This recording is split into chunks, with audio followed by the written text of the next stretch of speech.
It has now come to the time that we have a conversation. I've been saying for years on this show that black men need to have a conversation, black men alone. We have got to figure out what is going on with us. This is not something that black women can help us with. This conversation does not include black women. Black women, stand down and stand to the side. Black men need to have a kumbaya amongst themselves, and I'm gonna niche this out a little more. And it's heterosexual black men. I'm gonna catch a lot of flack for this, but I'm gonna say it out loud with my whole chest. Straight black men are the cancer of the black community. That's where it starts and that's where it stops. Ladies, I'm here to tell y'all something. All this shit that y'all got going on, some of y'all, not all of y'all, with the gays and with the trans, let it go. Your issue is not a trans woman. Your issue is not a punk or not a sissy. Your issue is all of our issue. Straight black men. Straight black men are the enemy to the gays. Straight black men are the enemy to the trans. Straight black men are who are causing harm to the girls and the women. That's where it's at. Now, y'all can shoot the messenger. Y'all can call me all type of faggots on the Shade Room and all the other blog sites that's going to pick this up and I'll eat it. But you'll never see a situation where girls and women walking around saying they scared of the gay boys. They scared of their life for the gay boys. They don't want to be around the gay boys. It ain't us going around with these fragile ass egos, can't take rejection. We've got to ask ourselves, and I don't even know if the black straight male collective can even answer this question because their egos tend to be so fragile. How is it we are raising boys with these fragile ass egos that feel it is okay to slam girls on their head for saying no? Why is it that we have to make the females of the community make all the adjustments? It's not fair. Straight black men are the cancer of the black community. Argue with your mammy. All right, let's go ahead and get into it. Let me kick off by asking this question. Why are black men expected to fix communities that openly disrespect them?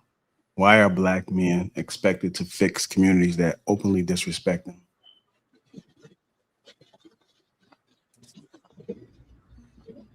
Anybody can go first.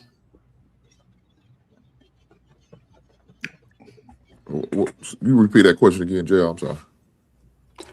Why are black men expected to fix communities that openly disrespect them? No one else is expected to. Can you elaborate on that? So even though it is kind of open season to be able to go against the black male image, they are still going to be expected out of necessity and nature to fix any of the problems, because normally that is what men do, is fix problems. The probably the issue that's being run into here is that men are refusing to naturally fix problems that they may have forewarned against. And so because that is not a normal response that people are used to, men giving some pushback when there could be an opportunity to fix a problem, it's causing a bit of a rift. And quite honestly, men are saying, if you want problem solving and protection, it comes at a cost. It's not just something that is given freely. And I think we may have been put in a position, or put ourselves in a position, to where we may have given too freely. And so we have a bit of entitlement that expects black men to just do whatever when called upon, even if not respected. Well, well, my answer to this is because we ain't got no other choice. We the only one that can fix it, despite how much lack of respect or the disrespect is going to come with it. We have to fix it. You can't expect a woman to lead our community and lead it in the right way, because they'll find some way to fuck it up through emotions, through bad decisions, and because they produce sons like what we just heard. let me tell you one of the worst things part of our community, because in order to build community, you got to build marriages to husbands and wife and create children. And these dick suckers are not part of building community with a husband and wife. They what's going to tear down the community. This community is going to stop. 2 men can't produce a baby. 2 women can't produce babies. So the community is going to stop if we allow men like him to continue to push a message that has nothing to do with us. They are the worst thing for the community. So he's going to blame straight black men. No, they're not. They're the ones who's going to have to pull this community out of the rut that's in it right now. Unfortunately, this is where we are. Unfortunately, more and more of our sons can't even have a firm grip or shake a hand because they don't know how, because their fathers wasn't around. Now, us as men, that's all a part of our leadership that we got to do. Take your goddamn sons from the mothers. If you're not with the mother of the child, if you're not married to the, take your goddamn sons away from these women. Or they're gonna end up, your son's gonna end up looking like this dude right there, a future goddamn dick sucker. And if that's what you want, leave your sons with the goddamn mother, because that's exactly what you. Either that or your little motherfucker's gonna be in prison, and he gonna probably be a dick sucker in prison. I would be surprised on that situation. So, fellas, we have to pull this community out of this rut that we in. We have no choice. If not, we're gonna keep going down this goddamn rabbit hole. I landed there. You know, I see it a little differently. I definitely respect my boy Hink's passion, but I think the privilege that black men have currently is that we're seeing the narrative painted, because every narrative needs a hero and a villain. I don't think we're expected to fix it. I think we're expected to get out the way. And I think that, unfortunately, because we're men that are charged to do and be proactive, we take it upon ourselves to insert ourselves where we're not being asked to insert ourselves. The sisters have constantly complained and said they do not want assistance, they do not want help. And I'm saying they're saying it with their actions, not their words. Because if you want to be led, if you want to be protected, if you want to be looked after, you don't combat that. Not the way that they do it. And you don't allow men who have a completely different approach to life, you know, whether that be sexually or ideology, you know, with a different ideology that, again, combats families and structure. So I don't really think we're expected to fix anything. I think they're asking and demanding and clamoring for black men to get the heck out the way. And I land. All right, sir. Yeah. Good evening, gentlemen. Going on. JR, what's going on with you, sir? It's been way too long. Trev Smooth, what's going on, sir? True Table, good to see you. Fresh Maker, salute to you, Willie. Good to see you, Humble Dad. HD is in the building. Hink is good to see you. Big Aaron, good to see you. Everybody hates Mom, and salute to the chat. So this is, it depends on how we want to address this. I think that when I heard this, I didn't hear anything other than rhetoric we've already heard for the last 50, 60 years. I think the black male image has just become the easy, cheap punching bag that's easy to garner a response because the image of the black man is just so easy to target. And when I heard him speaking that way, that to me was projecting self-hatred. Anytime you could look and look at the gender, the men who statistically we are most involved with our children, if you look at, we are pillars of our community, collectively we are doing pretty well in terms of, you know, how we earn our love and compassion for people. What he was talking about doesn't necessarily speak to the truth of how things actually are. And so I don't want to take that comment and make it more important than it actually is. That person had a perspective on it, but I think one of the traps we fall into is debating with nonsense. And what he said was absolute, complete nonsense. I can tell you this, as a black father who's been married since I was 19 years old, all of my children are about one woman. My oldest son is getting ready to go off to the Army. I'm saying I've raised successful children. Me and my wife have both done that. And I'm not an anomaly. I think that it is, we are still speaking the language of marketing that happened in the 90s. And things have changed since then. And so I think that we have to allow people the voice to say what they want to say, but understand that just because they spoke it well doesn't mean it's not ignorance. What that gentleman spoke was complete and utter nonsense. It was ignorance. And that's my take on that. Yeah, I'll go ahead and answer the question. My critique of the gentleman that spoke, I'll refrain from offering that because I do believe the correction of galactic proportions is forthcoming. But to answer the question, why are we expected to fix the community that disrespects us, is because it's par for the course. When someone disrespects you, their intentions are nefarious. You're already to blame. That's why you're being disrespected. Of course, it's you have to fix it. How can we expect someone that disrespects us to be accountable? For what? They're the ones that disrespected us. I think it's the expected response to being disrespected. You're worthy of disrespect, and you got to fix yourself. That's what they're telling us. That's what they're showing us. Now, my next question will be, well, who's expecting us to fix the community? But it's in the question, whoever disrespects us. I say they can get lost. To answer the question, I think like why do people look at us like we gotta what was the question again specifically, JR? Yeah, the question is, why are black men expected to fix communities that openly disrespect them? Got you. Part of what Aaron said, you know, like it's whose job is it to correct when somebody disrespects you? But so that's part of it. But the other part is, who else gonna do it? Right? Like, who else gonna fix it? Who gonna carry the boats? Like, what's the name say? They ain't gonna do it, so we gotta do it. It is what it is, or else nobody gonna do it. So, that's my take on that. And as far as I agree with what Sir Holly, how you say that? Yep, Sir Hell. I think I didn't know why people was giving this man's video any type of replay value.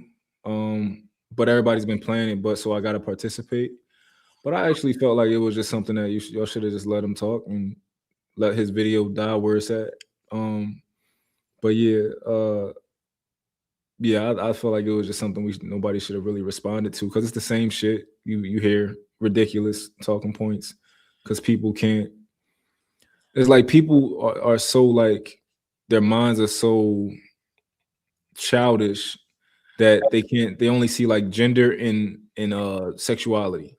In race, like black, male, gay, straight, problem, like no nuance at all. So it's ridiculous. All right. What about you, HD? Is my internet messing up? No, you good, sir. Okay, so to answer the question, it's because we are the leaders. And so, leaders are called to do the fixing, right? And the subordinates are going to blame the leaders for whenever there is a situation. I think your internet messing up now. Issue would be that the way that we are leading, they don't like it. It's not that we're not doing it well. It's that we have stopped being the HD, I want you to go out and come back in, because I don't want you to what they would actually want, as opposed to get missed. I bet. Okay, go ahead, Willie. I don't know why we keep giving these boy lovers any type of airtime as straight black men. Straight black men have no business discussing what dick suckers want to talk about unless they themselves also like dick, in my mind. The fact that he called straight black men a cancer when half of his community can't even not shit on themselves because of their sexual proclivities. This is just stupid. And then again, he's talking about a club he's not even in. You can't talk about straight black men when you aren't a straight black man. All you can do is, just like women, speculate and give us your biased opinion and conjecture. And at the end of the day, everyone who supports and follows this man, they don't deserve to be led. Like Chris Rock said it best. There's two types of black people and niggas. These dick smokers and the women who support him are niggas. Leave them to the fucking wolves. I have no issue what do you call it? Casting out that entire portion of the community, because unfortunately for them, the women, the men that he's talking about were raised by women. Them other punks and sissies that he's talking about were raised by women. So he's mad at the people for creating him, which is what kind of leads a little credence to what Sir Hale said. It's self-hate. And it's so weird that, like, I just wish all of these niggas would go to church and like can collectively get together and have a kumbaya so they can pray to love a dick out of their hearts.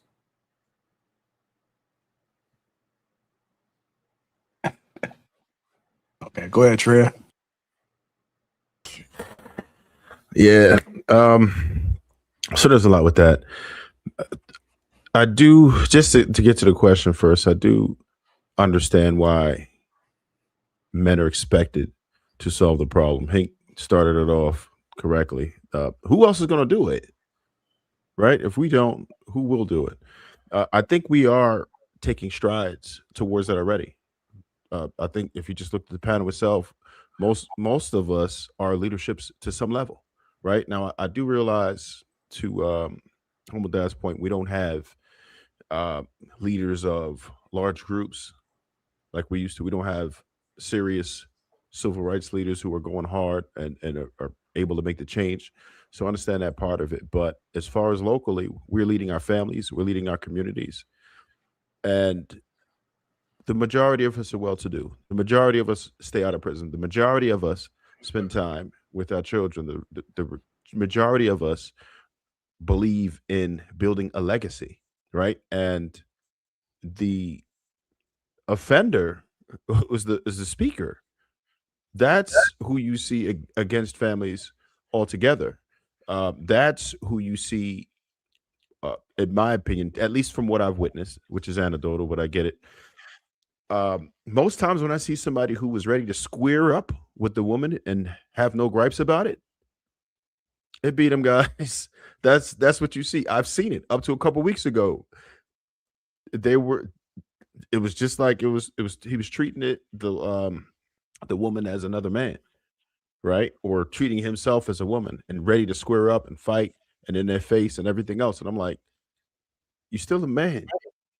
You can't do that. You can't do that. But they feel very comfortable in doing that. How long are we going to continue to be the boogeyman, right? How long are they just going to keep misleading the public, building these strange narratives that the data does not support at all? If you look at what we're actually doing, it's nothing compared to what people like to say about us. I'm just going to keep building. That's what I'm going to do. I'm going to keep building. I wish these people did not have the airtime, but I understand why we have to combat it, because that particular individual has a large platform. And unfortunately, when he speaks, people listen to it. He's what they call an influencer. So as long as he spews that poison from his lips, there's going to be ears ready to listen to it, mouths ready to regurgitate it, and people are acting upon it. So we can't just leave it alone. We have to combat it. We have to correct it and stop it by any means necessary. We have to address it when we see this nonsense happening. Otherwise, he's going to continue to influence more people. And as we see, it doesn't matter if you have supporting data. It doesn't matter if you're speaking factually. All you have to have is the numbers for people to believe it. And unfortunately, people like this has gotten to the point where they are able to garner attention of the masses, particularly our women, unfortunately, and they listen to these punk influencers. So we're going to have to keep combating it. I would argue. Sorry, go ahead. I would argue that the reason for such a dramatic and flailing attempt is because the facts are able to be seen, that we are majority good men of leadership that actually do for ours and primarily protect and provide. When it was very easy to be able to spread misinformation among so many mediums, there was really no reason to try to go so hard in such an offensive attack, as much as it would be almost like a parental attack. Like 1 in 3 men, black men, are gay or in jail, or there are more black men that are in prison than are in college. Those things were able to be said as long as you couldn't disprove them. Once you could disprove them, then the attack became much more direct, because it's really a survival attempt. As long as you could sit up here and spew the facts to actually say that we are good men doing good things, we normalize the visualization that we are good men that are doing good things. And it is an affront to those that wish to basically stand against us and breed in chaos. So before, they were able to breed in chaos as long as they could spread misinformation. Now that they can no longer spread misinformation with no problem, no reaction, now there needs to be a much more direct attack in order to spread it amongst anybody else that will listen. So I think it's our good work that's making them flail out in this way. What Trev said, that we have to combat it, I don't believe that we do. The only people who follow that dude are, again, other women and other dick suckers. That's not who follows us. The only people in your audience or Jay's audience that are going to support that are going to be like these hyena bitches in the chat that are consistently against black men, that are always pro-feminism, that are always anything anti-men, because they're either unfortunate looking or also just, you know what I'm saying, one of these type of gay trolls themselves. Nobody that watches this first show, for the most part, is going to give a shit about what Funky Dineva says. None of us knew who that dude was until today. So now what we've opened ourselves up to is being a panel of completely straight men talking about some gay shit. Like now, so that's what the reactions are going to be. This panel of gay dudes, this panel of straight dudes talking about getting triggered by a gay guy, because you know how dramatic and extra women and I'm saying bitch made men are. So now it's 10 men up here talking about what this dude said, as if anything that we say is going to fall on the ears of those people who agree with it, because these audiences don't overlap. So really, I kind of I understand what you're saying with that, but my main issue is much of why we are having issues with our women is because of influence like that, right? I think that we would have a much better grip on our women if we didn't have this type of weird influence in the first place. That's part of it. A lot of that, you can see that they're intertwined. They've infiltrated our women group, and it's poison. And if we continue to allow it, then we're just going to see more and more women who are influenced by this nonsense. Trev, none of these niggas have influenced our women's groups. It's a specific type of women that they've been able to influence. Pink's wife's not been influenced by this. JR's girlfriend, Fresh's girlfriend, mine, Humble Dad's wife, True's. No, none of our women are influenced or have been infiltrated by these dick smokers. None of them have. And then two, it's not hard to spot these hyena bitches when we meet them. And none of us are choosing to be there. Sir Hell's wife they've been married for 60 years. No, like he's been married his entire life. Like super dope, right? So nothing about those people, that cancerous community, has infected our women. Again, we're not going to be able to, nor should we even want to, save those who don't want to be saved. These hyena bitches and the other women who support this shit and like saying idolize these dudes, fuck them. Like fuck them up against the wall with handcuffs on. Like who cares? Let them go support this shit, because again, at the end of the day, it's a survival tactic. Like Fresh said, these gay niggas have to recruit, and this is how they do it. And guess what? We don't give a shit. They are always going to be the minority. They'll never be the majority. And the problem is when you have straight niggas trying to out sissies, we lose all the time. It's like saying if you argue with a stupid person, they're gonna beat you with experience.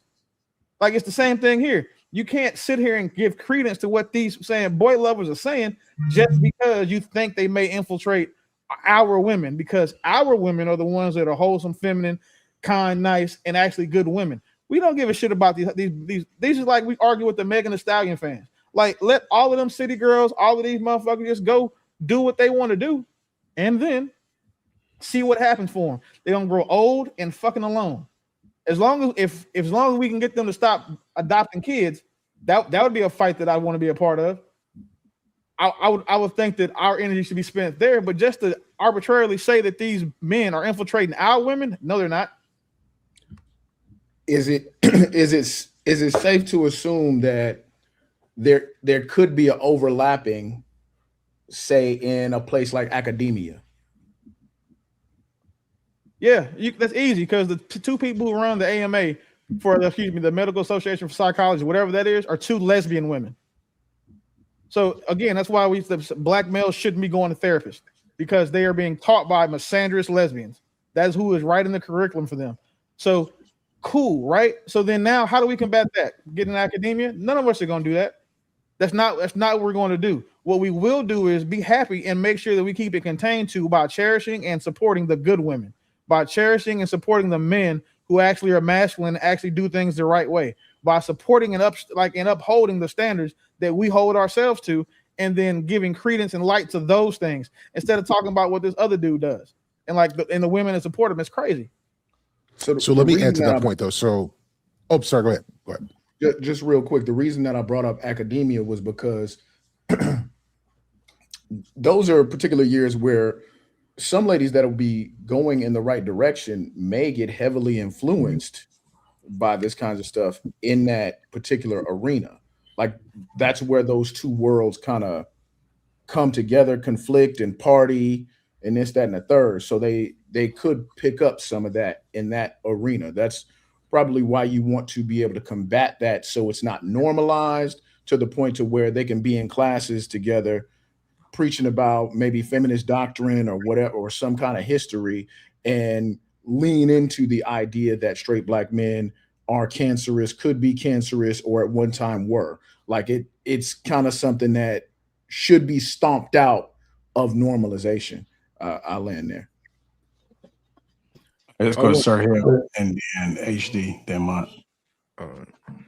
Yeah, so just I wanted to speak on the point that Willie made. So so I don't want to cast aspersions against academia in general, because I know several women who are therapists who advocate for men, and they do so for a number of reasons. They have sons.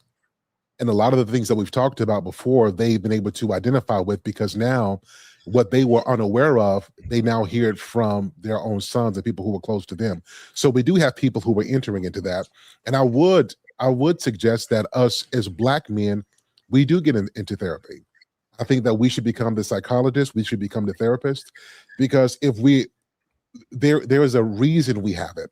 We absolutely need it. If I'm being honest with you, I wouldn't be where I'm at today if I didn't have a couple of great therapists to help me get through some very difficult times. Now, did I go through some bad ones? Absolutely, some terrible ones. But I wouldn't be where I'm at without some of having the positive experience I've had with therapists. So us as black men, like, we can't, if we're going to be the leaders, we can't just focus on our great experience. We really do have to think about the experiences of others and make sure that we are in position of authority, particularly in this realm, to provide counseling and therapy for men who might need it as well, particularly considering our experience is needed more now than ever before. Yeah, I definitely echo that.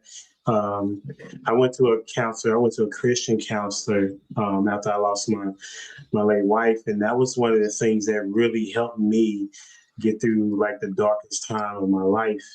And I also went to group therapy as well. So I definitely understand your sentiment, though, Willie, for sure, because there are some ones that are pretty trash, for sure. And then with Freshmaker, I would even go further than saying get into academia as it relates to college. I'm in education, and I teach sixth graders, and the feminist movement is there already. Having conversations with these young ladies and how they treat the young boys is already here.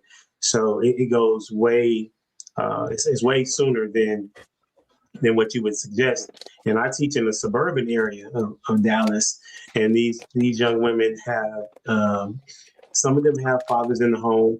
But like today, matter of fact, I asked the question, that it's crazy that we have this conversation. I asked them about what's their thoughts on their dad, and how do they respect their dad.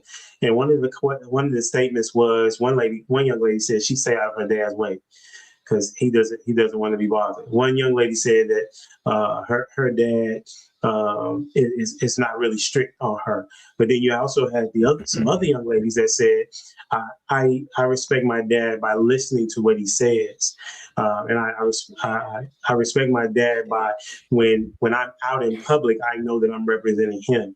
So it is more of the media that is feeding this young generation, and I think that it's more so that the men that are us needing to be more communicated to our sons and our daughters of what it looks like to be a man in the household and outside of the household.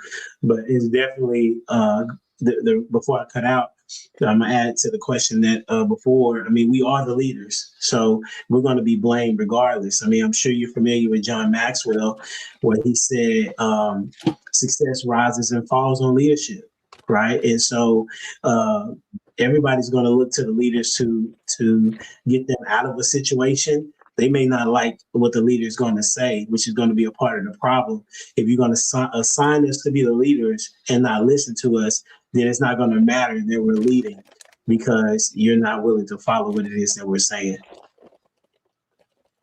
And I landed there. All right. Let me say, hold on, Hank. Let's go get ahead, Monty, and then we'll come to you. No, I just had a quick let Hank go, because mine was going to go back to something Freshmaker said before. So if his joint isn't pertaining to this, let him go.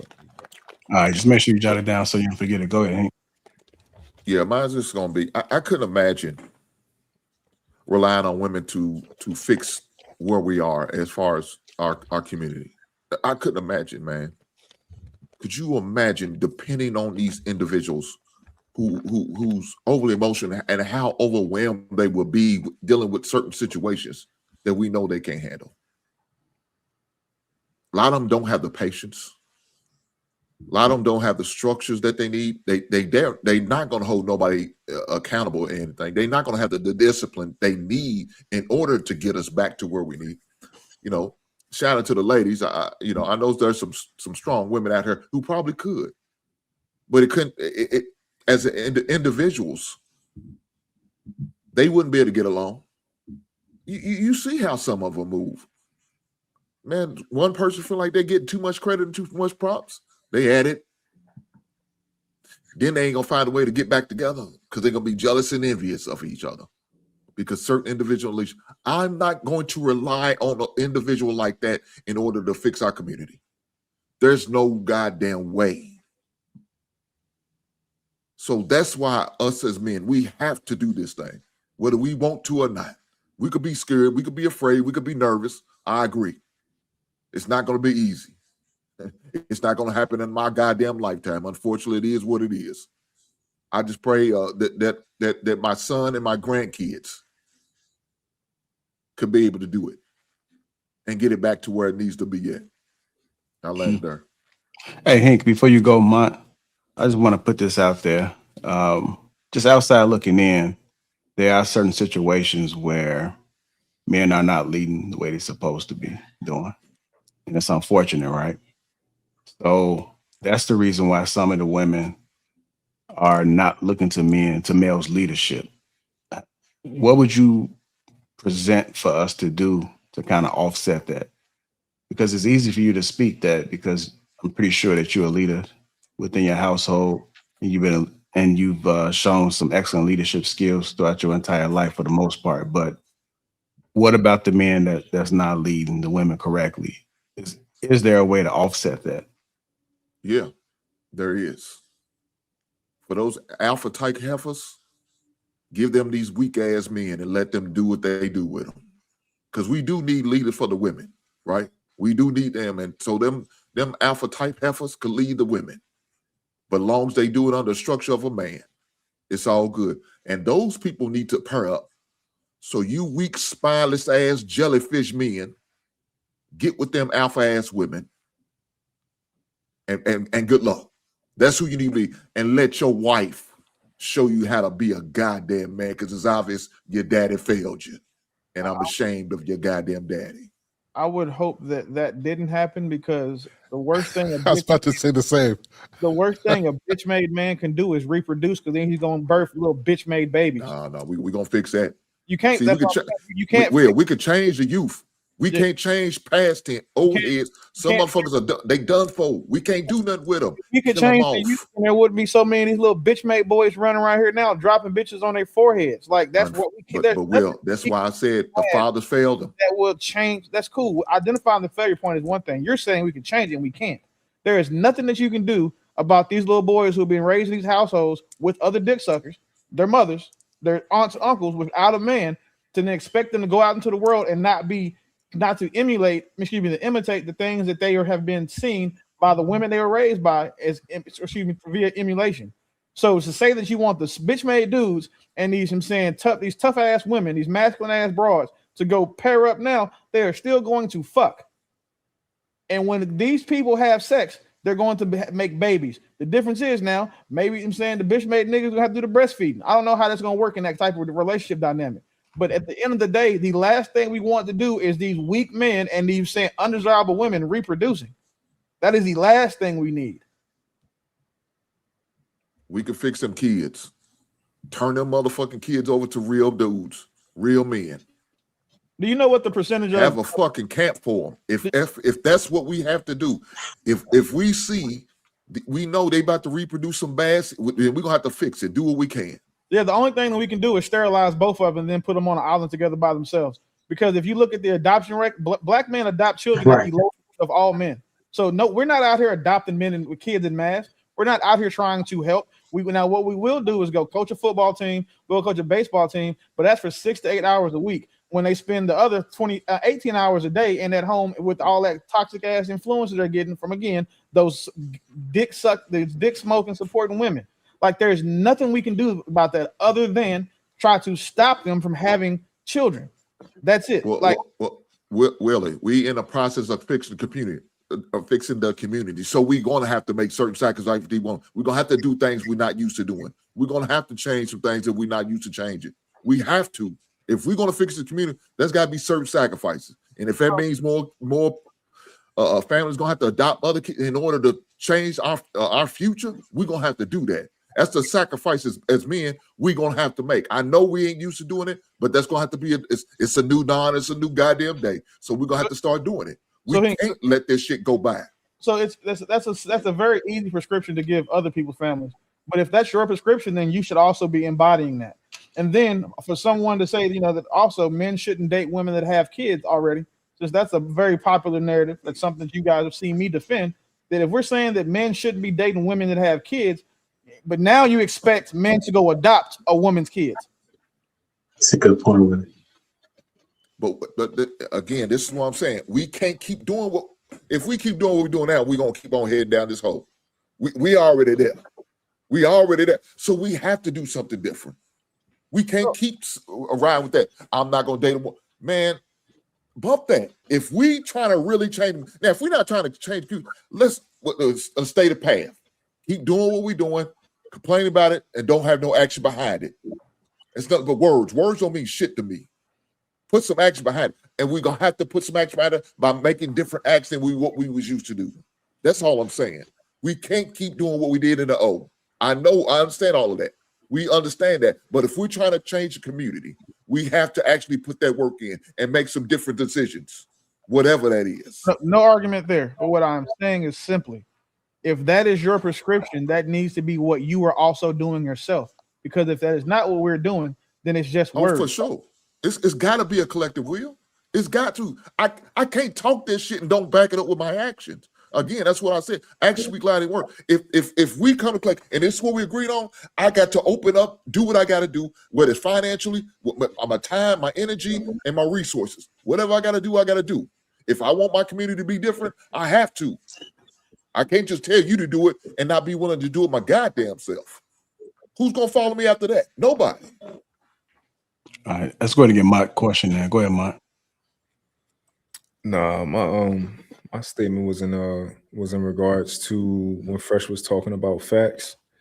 I think the facts conversation is real interesting because a lot of people think when they have facts, they think they're right, but the other side has facts too. And then it's like, okay, where are we at now? I kind of look at it from a perspective of like, like when we watch ESPN or something like that, and it's tons of facts in sports, and everybody comes to the table, they do research and they grab their own facts, and then they come and they argue all different perspectives and all different facts. You might say, oh, this person got this throughout their career, and another person will say, well, the last 6 years, this is what's been trending. And then the other person will say, well, he'll dig even deeper into the facts. And it's like, we all can just talk facts, right? But then it's like, we all can have facts and still not get nowhere.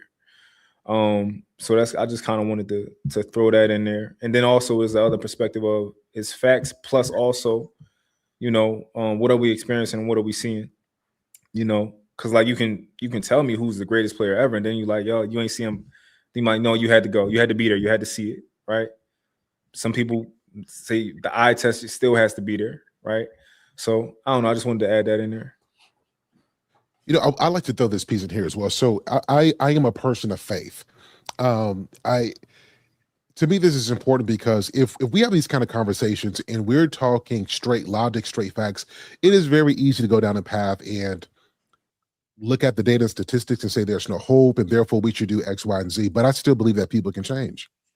And I think this is important to say because if people cannot change, then this is an insane conversation to have because we're not really going to make any impact because those who are already thinking like we are now, are worthy of moving forward, and those who don't get left behind.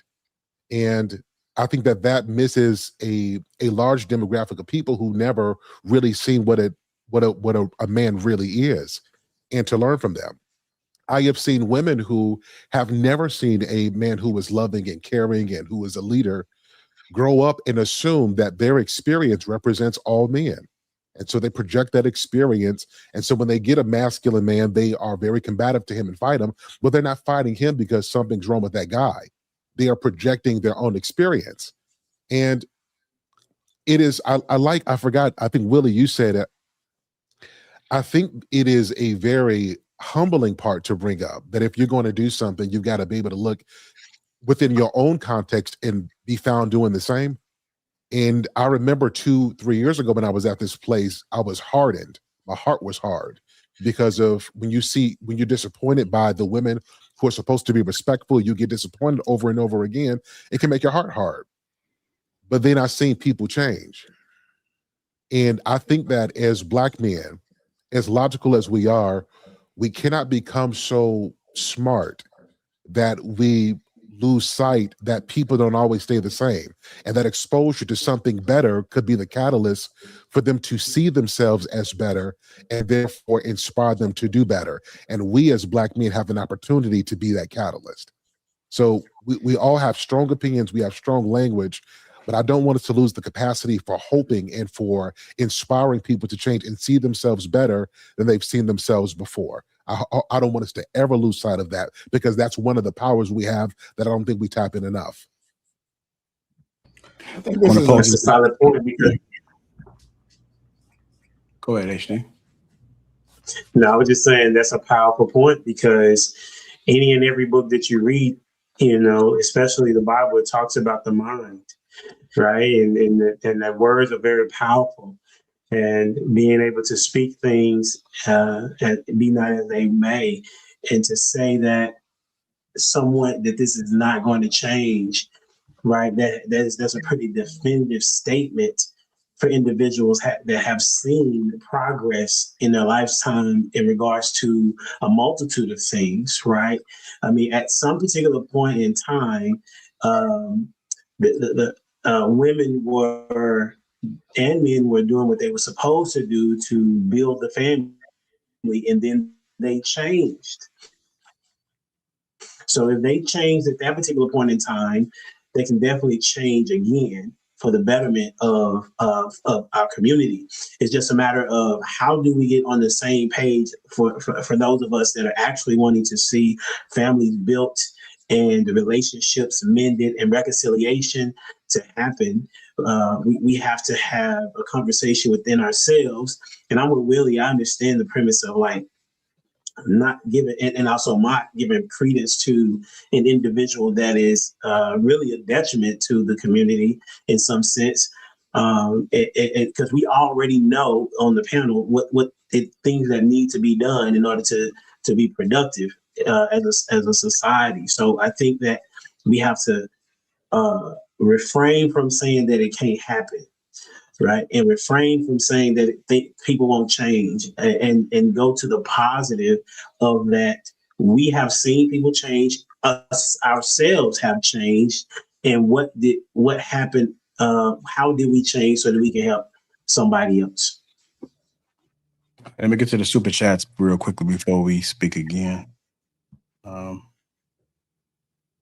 1 second. Next question. All right. Y'all check the back chat panel. Get to these super chats. Prime VA 757 $5. How many of y'all have seen a black woman slammed for telling a black man no? I've never seen it. He's lying just like the women. What's your mama do? $49.99 super sticker. Thank you, ma'am. And she's also a member. Shout out to Rilla. Gifted 5 Lapeef Network memberships. Appreciate you, sir. We got Chicago Rilla $20. All black men need therapy. It doesn't always have to be talk therapy, but you best believe we need it. Rilla again, $5. A community is made up of a group of families. MC Heavy Tits, $9,499. Hello to the panel in chat. What's going on, ma'am? How you doing? And welcome. And lastly, Rilla $5. It's not an either or approach. It's both. And the prescription for what ails us is multi-pronged family. Thank you, Rilla. If you guys haven't already, the best way to support the channel is hit the like button. I want to thank everybody that has contributed with the funds. Appreciate you. Much love. The next question I got for the panel is, can men protect women that reject male authority?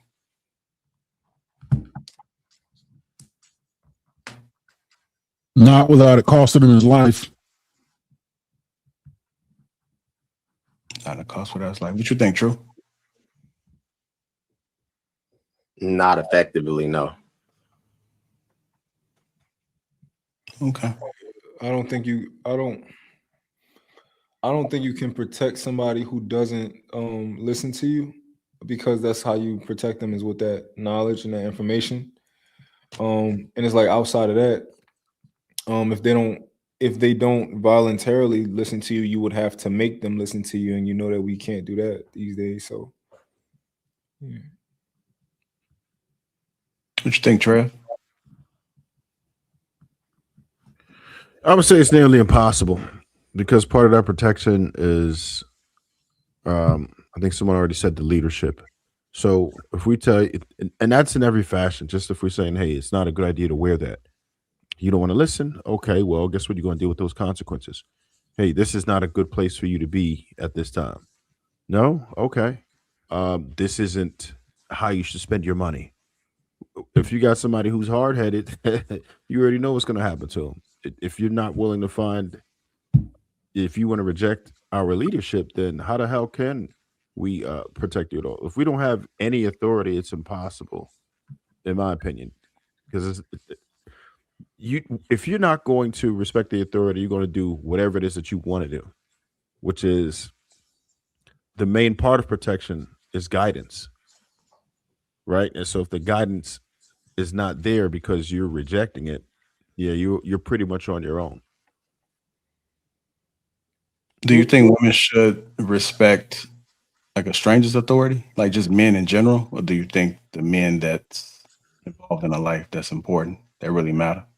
I think that there should be a certain level of respect, even to a stranger, right? Because at this point, I feel like they are disrespecting strangers. It doesn't mean that you are going to follow their guidance completely for people that you don't know, but your fathers, your uncles, your significant other, absolutely, you shouldn't even question it, because if it's a person that you're with, then you should trust that they always have your best interest in mind.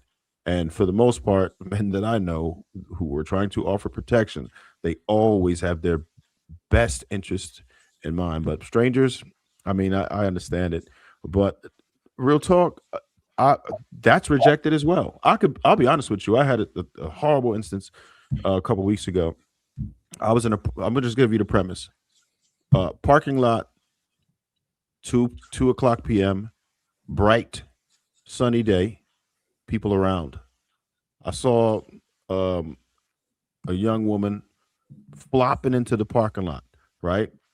Straight up flat. You could hear it, you could see it. You're like, oh, damn. And of course, I don't feel like changing no damn tire, right? But I'm like, all right, let me see what to do. I'm definitely not going to just, leave him stuck out there. And so, I come out and then they parked like kind of right, like the next aisle over or whatever. It was right in front of me. So clearly, invisibility. So I'm like, all right, let me see what's going on. Let me try to help him. So I asked him, I was like, hello, are you good? And then what they did was they backed away from me and like put their hand out as if like I was gonna hurt them. I'm like, it's broad daylight. We're in a shopping center. You came in here, your tire's flat. I'm trying to make sure you're straight, but you feel like I'm gonna bring you harm. So that rejection alone of in that instance, I'm like, damn, you should at least respect a stranger. If someone's trying to come to your aid, I should be welcomed. But instead, I was rejected, and the way she came out, how she's backing up and putting her hand away, I just had to do a 180 because I'm like, damn, she think I'm about to attack her. So something as simple as that, it just lets us know what type of influence some of these young ladies have, unfortunately, to where I don't even know where to start with someone like that. JR, I just was thinking, and this is the first time I've ever kind of even came close to thinking that like polygamy could be a thing, like what could actually have a place. But man, like that's the only way I can think about like having several women kind of learn and listen to you is if you put that stick in them. I don't know, but it seems like that's a possible option. Hey, Mom, would you be okay if your daughter was in a polygamy relationship? Ideally, no, because that's not the way that I live my life. But also another thing is she won't need that leadership. She won't be in desperate need of that leadership. Like these a lot of the other women that I'm thinking about are like the women who I'm thinking about who will be hyenas, right, quote unquote, but they won't be for the man they like. Yeah, like it's a man that they're gonna listen to. I don't know if the women, and I could be reaching by saying this, but I'll say it anyway. I don't think the women are in desperate need of leadership. I think that the men are always going to be the focal point because for some odd reason in our community, as I observe it, a lot of the men have inferiority complexes and identity issues. They assume leadership is literally having a deep voice.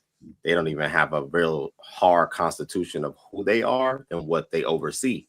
And really that's self first. So you can't necessarily go from not understanding your identity, your creation, power, perspective, and giftings, and then to attach it to a relationship, because really, truthfully, all a relationship is going to do is exacerbate and showcase your weaknesses, which you're seeing right now.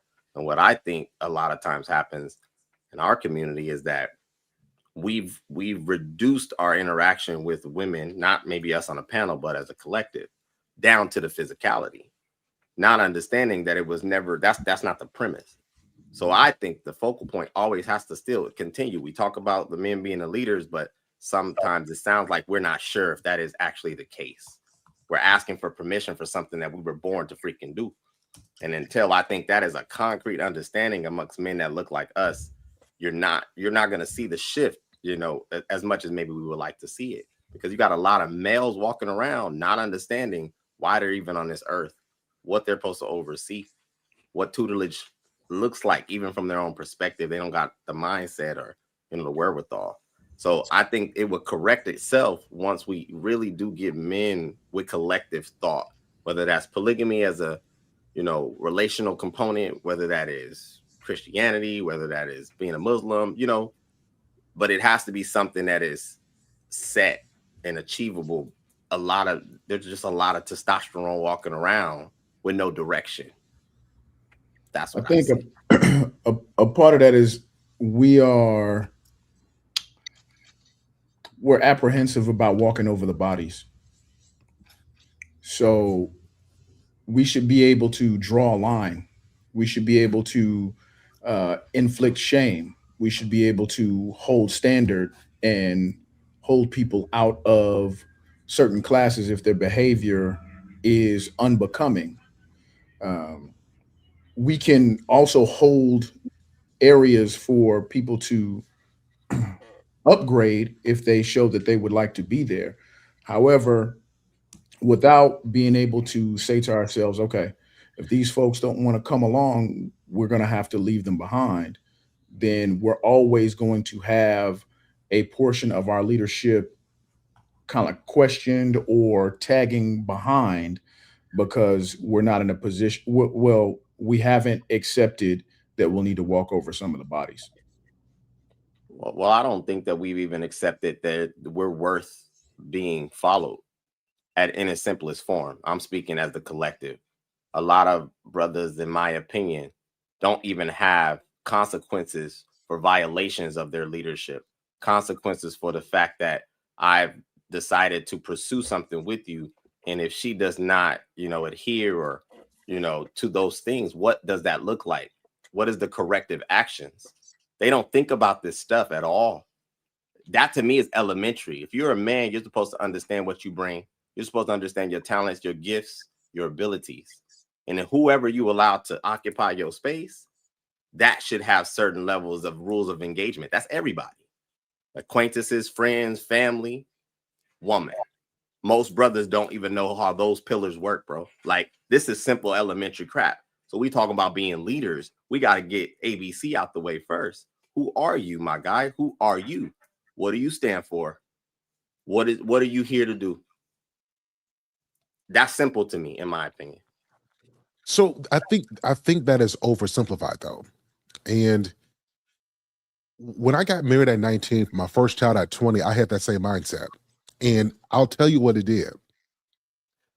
Having expectations and the ability to communicate what is expected of you is not the same as having the infrastructure to be what the expectations are. And if it's put on you, you got to be this man, you got to know where you are, you got to know where you're going in life. You got to have a sense of direction. You got to be able to lead. You got to, what that's going to do is going to depress you because you don't have enough life experience and context to even make that stuff make sense. I think the better alternative is to allow men the space to grow and to mature. And this is where I believe fathers come in. I think a lot of us who lacked fathers, we had to grow up too soon. We had to grow up under precarious circumstances and way too fast. And we have a trauma-based development. And I think that we define that because it was hard for us. If it's hard, it must be man. And how many of us have suffered silent depression? How many of us have silently give up or lost hope because we got all this pressure on us because what we're supposed to do, and there's no male community to show you, hey man, calm down. You're gonna raise your blood pressure up and this is gonna hurt your heart later. So take it easy, or this is a bad relationship. You don't need this right now. So what I'm saying is, it's one thing to say, men, you're supposed to. It's a different thing to say, here's how we get there. And I think that's what more of us men need, is other men saying, I see your potential, I see where you're going. Now here's some steps to get there, and I'm going to help you to walk through that. Many of us didn't get that. And part of the reason I even started the podcast is because I started to see me in a whole lot of other men, emotional men, mean men, men who hate women, who hate their mothers. Really, the hate that we project stems from the stuff we haven't dealt with internally. And we're trying to figure out this world that tells us you have to be there without telling you how to get there. And everything that you don't get right is an indictment on your masculinity, right? So what you're saying is true as far as the destination. But I think that us as men have to start providing a map and a compass on how to get there, and then give men grace to grow into that. Yeah, I totally agree with that, and I'll keep it concise. I don't think we were disagreeing. I think you just did a very good job of articulating potentially where I left out certain things just to not occupy the mic too much. But I guess to reiterate what I was trying to aim at, I think that there needs to be self-exploration on an individual level. One thing you mentioned in your soliloquy was infrastructure. And these are things I've said in podcasts before. A lot of times the expectations that you're seeing is because we got a fractured community, right? On an individual level, no man is man without infrastructure. I agree. But even within that infrastructure, there needs to be an understanding. Why I say it's elementary, because we're talking about relationships. You need to know what you stand for, whatever that may look like. And a lot of men, maybe because of the way the community, landscape looks, they don't have those thoughts and don't seem to be able to be strong in conviction. That's all I'm saying. That you should know what it is to engage with whomever. You should know what you want your life to ultimately look like in some way, shape, or form on a relationship level. That's very simple, in my opinion. We put up with too much, in my opinion. Now that's a good point, but that goes back to what I was saying. We put up because we haven't taken that time to explore and to discover. Because a lot of us, if you were raised and heard things like this, so is a lot of Black men leave their women, or you seen your mother struggle and she told you about all the issues she had with men. Well, we become programmed to become the fixers of problems we don't have full context for. So our compass and our sense of purpose it derives from an incomplete story. And so we are automatically going to hero mode trying to be something. And then you get there and you try to be that and recognize that it's not respected. And I think that goes back to, we don't get the space to grow and to develop. Like if I'll be honest with you, if I would have had my father who died when I was 5 years old, there was some stress I wouldn't have had to deal with because I would have somebody who had lived through that. Now, how many other boys are growing up experiencing stuff for the first time they have no context for? And for them, it's the end of the world, when really it's just a phase of your life, right? So particularly as Black men, with the pressure of society, with the pressure of family, we have inherited trauma. So the stuff that's on our shoulders have been talked about for the last 100 years, and we are now inheriting this. And I think that what we have to do as men now, the only way we build other men is to build other men. I'm telling you, like, I'm 38 years old now. In all of my life, I've been a minister since I was 14 years old. All I have ever heard was men tell you, a man's supposed to make the money. How? A man's supposed to be the one to lead his family. How do I do that? Right? A man is supposed to know, where do I get the knowledge from? A man is supposed to be able to lead, but how do I develop my sense of understanding about my own life? Like, how do I understand that I matter, not just in terms of what I bring to other people's life? I don't just matter as a husband to a wife or a father to a kids, but my existence matter within me. Most of us have learned from men who didn't know who they were, and they judged themselves by their job, which is why if they got downsized from the plant or from the steel mill, a lot of them died not long after they retired, because their sense of identity was tied to what they earned, because they themselves didn't have a compass of who they were. And so us as men who have the ability to glean from their experiences, but have a heightened level of intellectuality and emotional intelligence, I think that we can learn from their experiences, use our intelligence, and help to create a more well-rounded man that can live to enjoy the fruits of his labor, because they had other men like us who helped to lead the way. Let me ask this question. Are men loved or just needed?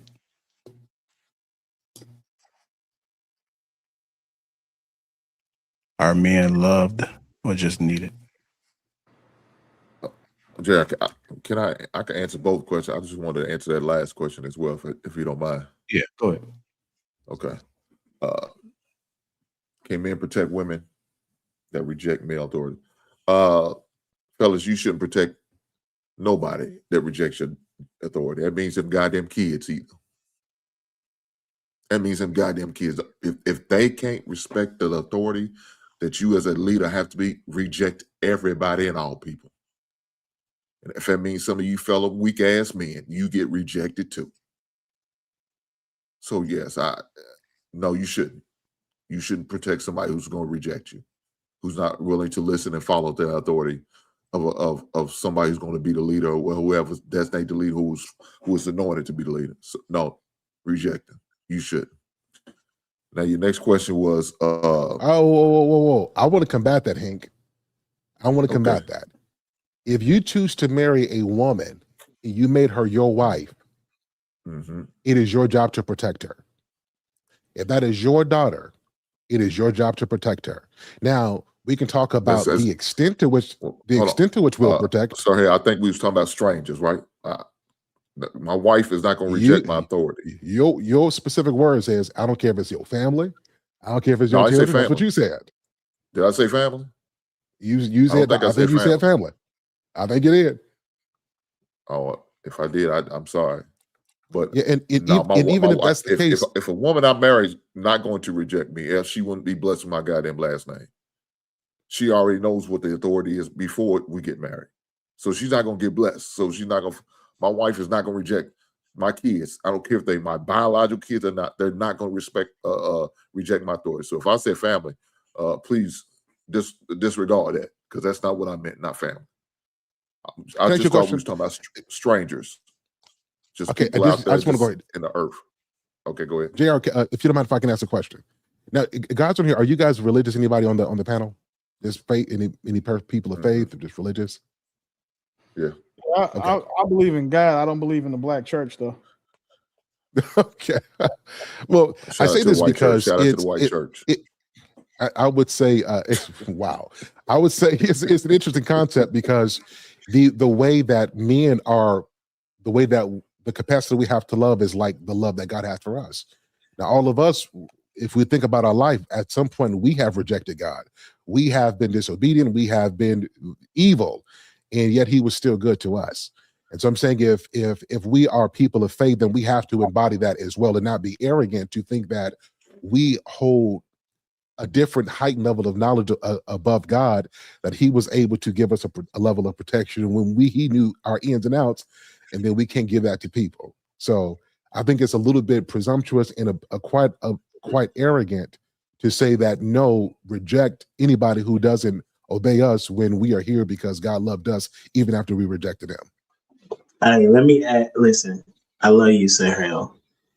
However, the scripture says that He will give you over to a reprobate mind because of your disobedience, right?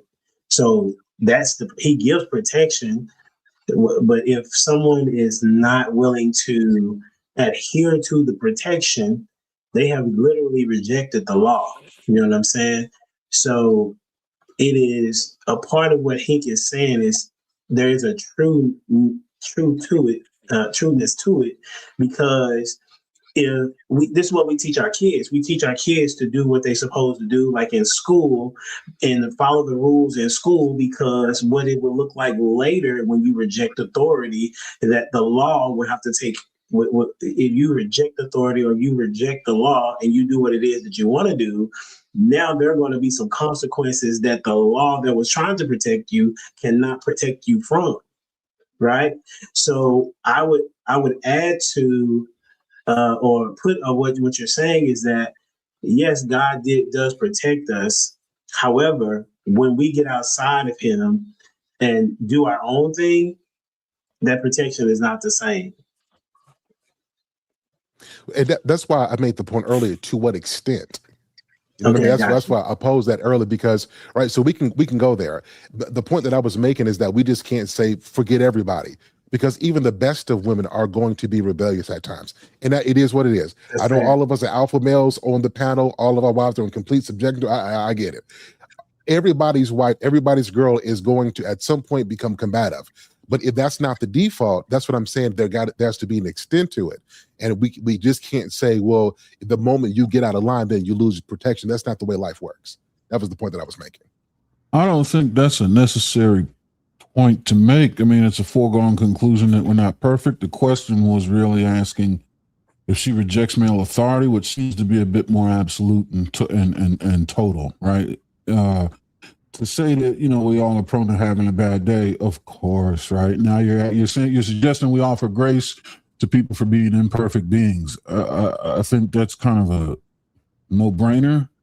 I don't think the question was asking that. I think the question was asking about, you encounter somebody that's resolute about their disregard for your authority. What do you do with that? Yeah, and to that, I will come back. It still goes back to what I'm saying. Like, unless I've never encountered this before. So let me start by saying this. But as someone who's done lots of coaching, lots of talking to people have reasons for why they do what they do. And if somebody is resolute about rejecting what you offer,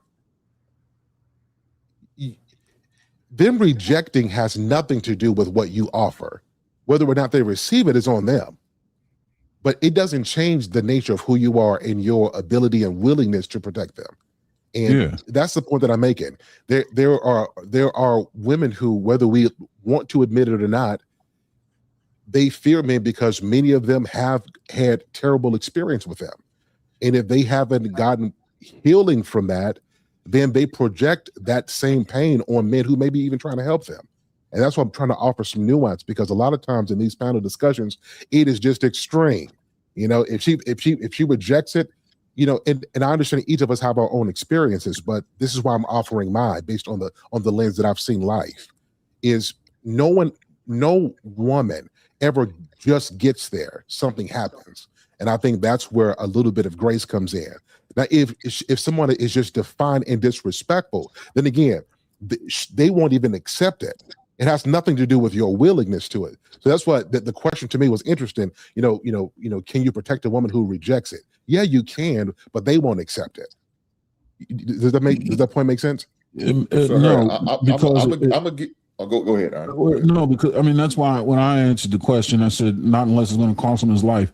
I wouldn't suggest a man ever continue to offer his assistance to a woman that rejects his authority based on some sort of previous trauma or whatever the case is, unless he's committed himself to the capacity or office of someone qualified to help in that particular regard. Then because that's who she should really seek. But just as a man out here in the earth, you should. I mean, you'll get caught in a vortex that will swallow you up and destroy you. I think you should rescind your offer and put distance between you and that catastrophe.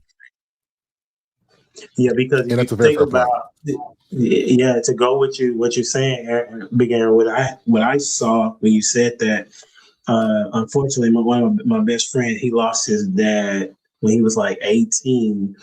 And he was trying to save a person's life that was in the river, right? And as you know that it's a challenge to go save somebody that's in the water, because you are likely to drown because they are trying to fight you when you're trying to protect them, right? So if I could liken it to that, to what Aaron is saying, you're risking your life when you're trying to protect somebody who is not willing to accept the authority or the pathway that you're trying to get them to follow. Now, I get what you're saying, Sir Hell, that there are going to be some situations where it doesn't happen. But if it is a thing, right, that she is not going to follow your authority, then you're going to have to leave her where she's at, because otherwise you're going to get yourself in a situation that you're going to have a hard time getting out of. That point respected. Look, sorry, in the example you gave, I'm all for grace by asking her, you got to explain to me why you rejecting this protection. And if it's not a good enough reason, if the reason is not good enough for me, then that protection will no longer be afforded to you. I'm not going to play these goddamn games. We're not. It's too much on the line. This community is trying to do something different, trying to be better. And if you want that protection, you need to give me a legit reasons. And again, I'm gonna say it, if the reason not legitimate enough for me, I can't do nothing for you.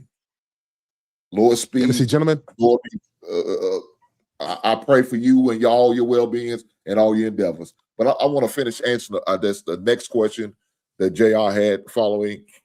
I think it was what was it, Jay? Our man loves or just needed. Damn. I don't think it's neither. Let it be known, let it tell it, we not loved because they don't give a shit about us. And they feel like they don't need us. And when I hear people saying that I don't need a man, you keep pressing this issue just because of things a little bit more easier than it used to be for your grandmother and your great aunties and all that shit, don't mean you don't need a man. Now, my wife tells me on a regular, and that makes me feel so. Got my chest. I'm sticking my chest like a fucking Superman. I need you, baby. I said, I know you do, and I'm here for you. She ain't got to tell me she love me. As long as she keep telling me she need me, I'm going to be there. I'm going to do whatever I got to do for my wife and my family. But it's unfortunate a lot of these women are pushing this agenda and this issue, talking about I don't need him. You know why? Because they got sissy boys and that little dick sucker like dude to fulfill that male space missing in that goddamn life. He ain't no fucking man. He's a fucking woman. That's all he is. He's a woman with a goddamn dick. I landed there.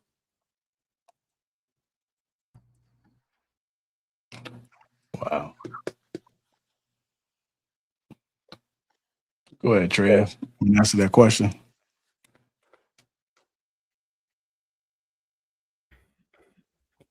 I think there still is an absolute need. If we want to talk about romantically, then maybe not so. There, modern day technology and conditioning has made women to where they don't necessarily need us in that manner. But as far as a society, absolutely, you can't do without men. Every modern day luxury or what they would deem as a necessity nowadays is pretty much derived from the blood, sweat, and tears of what men have done and what men continue to do. If the men decided to just stop at any point, the world stops. Simple as that. You can't do it without the manpower. There's nothing that we can do as a society without the input of a man. So, I mean, it is what it is. As far as them loving us, I mean, I wish it were better than it was, but they don't care. And what we're seeing right now is, I think we're still on the decline. I think the society is still deteriorating.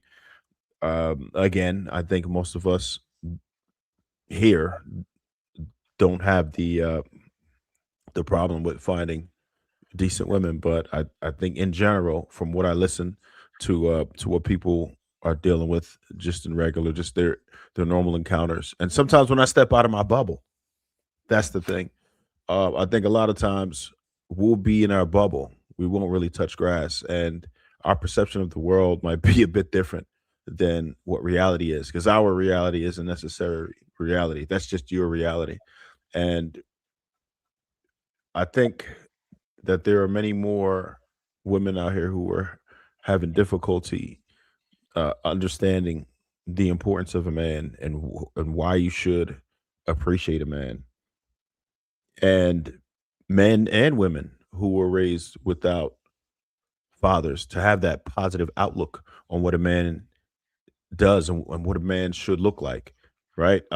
Most of the encounters when you hear what women say about men, it's usually some type of trauma or how something they went through, some type of abuse or a bad relationship. That's what they talk about. That's their memory of men. So I understand why they're speaking like that. So at that point, what do we do? Is it our time to say, you know what, we're gonna have to start regulating on these men that are trash, or these men, this loud minority that are misrepresenting us, these men that are leaving babies everywhere, the few men who are degenerates, the few men who are causing this trauma, this pain, who are giving credence to some of these fools who decide to get on the mic and say something stupid about us. Do we think that it's time that we actually address those men, and if so, how? Another question: do some men fear disagreeing with women publicly? Yeah.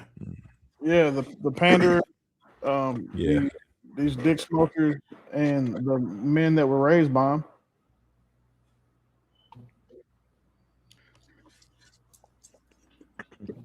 Put it like Why do you this. think that? Go ahead, DJ. Why do I think that? Go ahead, Willie. Go ahead. Yeah, why do I think that?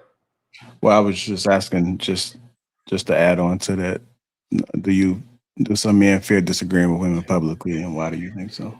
Yeah, because some men are bitches because they were raised by one. So anytime they go against women, they feel like they're going against their own mother. And then these dick suckers, they can't go against women because they're their number one fans. So they're not going to target, they're not going to alienate their saying most supportive audience. And then the niggas that pander, that's how they make money. A lot of these niggas you see online pandering, they can't go against women because they'll be fucking broke. They'd be poor because they don't have life skills other than kissing the bloody clits of these women they're pandering to. So there's nothing they can do outside. They don't add value to any community, to any skill set, to any industry. So they say, you know what? Because I can't do this, let me get online with this soft ass voice. And I'm saying these big feminist talking points. And I'm saying go over here and saying pee-pee touch these stupid, delusional ass women because they know that they are so fast to separate themselves from their own dollars to go from their purse to his pocket. These niggas tell him anything.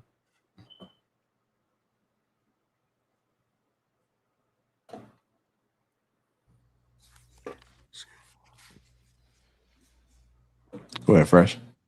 I think honestly, you really can't. I mean, you can't really do it effectively. If you ever seen that Spider-Man meme where it's like a bunch of Spider-Mans pointing at one, I often feel like that's how Black men are in public or on social media. There's probably multiple groups that are waiting to point at and mischaracterize and laugh and besmirch the reputation of Black men in general based on a disagreement. I even experienced that going into a comment section one time defending a particular point, and it was a hellscape. I thought I was bringing logic to the table, and I was immediately attacked by hundreds. I think that one. And I was like, you know what? It ain't even worth it. I had to particularly bow out. Now imagine if that's just a normal conversation, in a restaurant parking lot and somebody catches it, on camera, it goes online, and then all these particular media outlets that breed in chaos and gossip get a hold of it. They can now not only try to mischaracterize you, but then use that as a weapon to mischaracterize Black men in general. It's not necessarily worth it unless you have a powerful media arm yourself that has the same amount of artillery on its arm. I just want to throw out something just because he left the shit out conveniently. That nigga didn't bow out of it. What he did was he tagged me. He tagged me in the comment where the hyena bitches was jumping him and was like, Willie, what do you think? So of course I said what I said, given that no hyena bitch formed against me can ever prosper. He just bowed out and then watched me go do what he wasn't doing, which was again becoming a hyena slayer. He tagged you in there. And he did this like 1:45 in the morning. That's the baton. Hey, I was trying for like 48 hours. Yeah, that nigga I was trying for like 48 hours. That's the real thing. Yeah, I've got ran out of my own damn comment section before. The supposed that I put up, and you'll be overwhelmed because they have a lot more free time on their hands than I do, right? So and they are relentless, and I think that's that type of energy, and it's a lot of times it's malicious. They quickly evade the topic and go to personal attacks. and then they try to find you. It just gets ridiculous unless you have that type of time and That's the energy. worst part right Sometimes, right? Because it gets real, That's the worst and part cancel right there. culture is a thing, and I think that's why a lot of men are scared. Right? Willie definitely made the point of people losing their dollars, but even sometimes, even if you're not making money from that, these people want to call your job, right? All types of shit. Find out where you live. So it gets real nasty. People want to cancel you and they want to make your entire life miserable. They call them side chicks, everything. So you just better now you understand leave why it alone sometimes. I don't give a fuck, because none of that shit is applicable to me. There is no Right. job somebody can call. You can't go to my page and call me broke. You can't go to my page and call me anything else, because once you go to our page, you're like, oh, that nigga's really like that. So and then there's nothing they can say, so then they just start making up shit. They're like, oh, your beard doesn't connect. Well, bitch, your mustache does. So now who's in the wrong here? Like, so that's why I have no problem thriving in them spaces, because like when he tagged me in, I didn't think it was gonna be anything, but a couple hours later, I was blocked by everybody in that thread. Not because of saying anything that I had said it was offensive. It was because I told them hoes the truth about themselves. So now they block you. That's where I think more men should strive to be. If you're not in these spaces and you're not bulletproof, as far as saying, one, being able to identify and having earned the opinions that you have that trigger these hyena bitches, you got to stay off the internet. Otherwise, you're going to end up pandering and placating and kissing the ring of saying these man-hating women too. And I would hate to see that for any of y'all. Y'all ever seen the movie Tombstone? A Time or 10? One of my favorite movies. I move like Doc Holliday around those situations. I'm going to antagonize you into coming off your square and doing something stupid, and then laugh at you and your friends. If you guys need a case study, just look at what happened to Pretty Intellectual. Look at what happens every time she comes on the panel, and then look at her unfortunate edges in her face. Like, this is the thing, right? You can't pick on people when you look like that. And you got a 4K fucking camera that you can come in here and do all this man-hating shit until you run into a nigga like me, someone who knows what now your husband looks like and your children. So there's certain things you just can't, like, you can't be out here talking that big bad wolf shit with all men, because y'all have platforms y'all care about.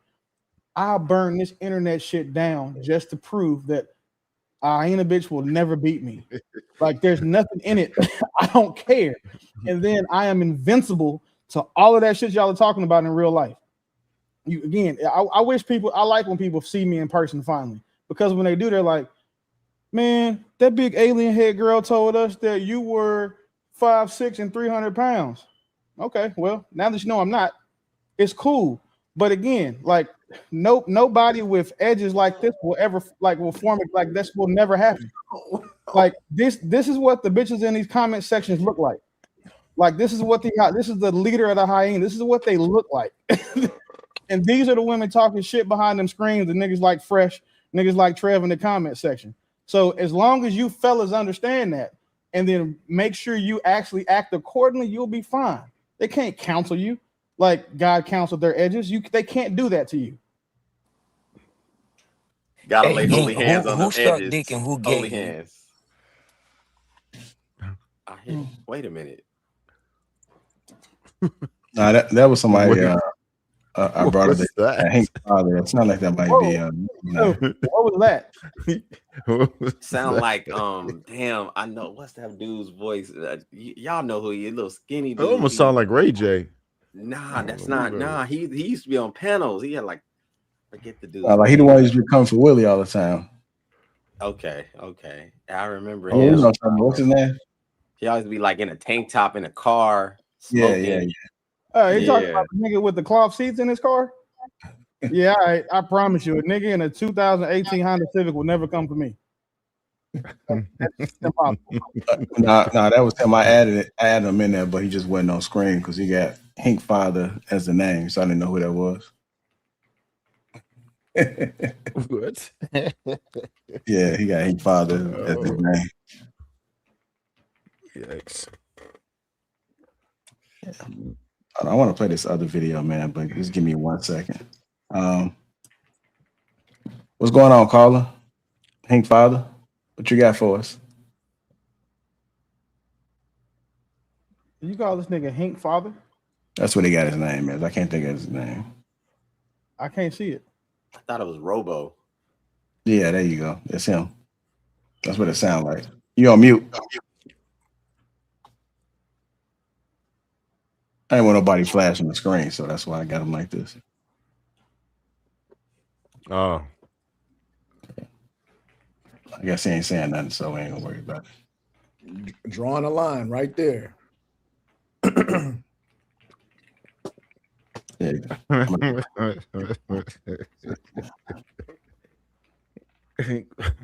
Hank, you know who that is? Yeah, it's he just said it, Robo. Yeah. Robo OTC, yeah. Yeah, you know the one that be arguing back and forth with Willie all the time. It's typically on the Sunday show. That nigga been arguing back and forth with Mont lately. He can't fuck with me. He's a fan. Hey, Trev, he's a fan.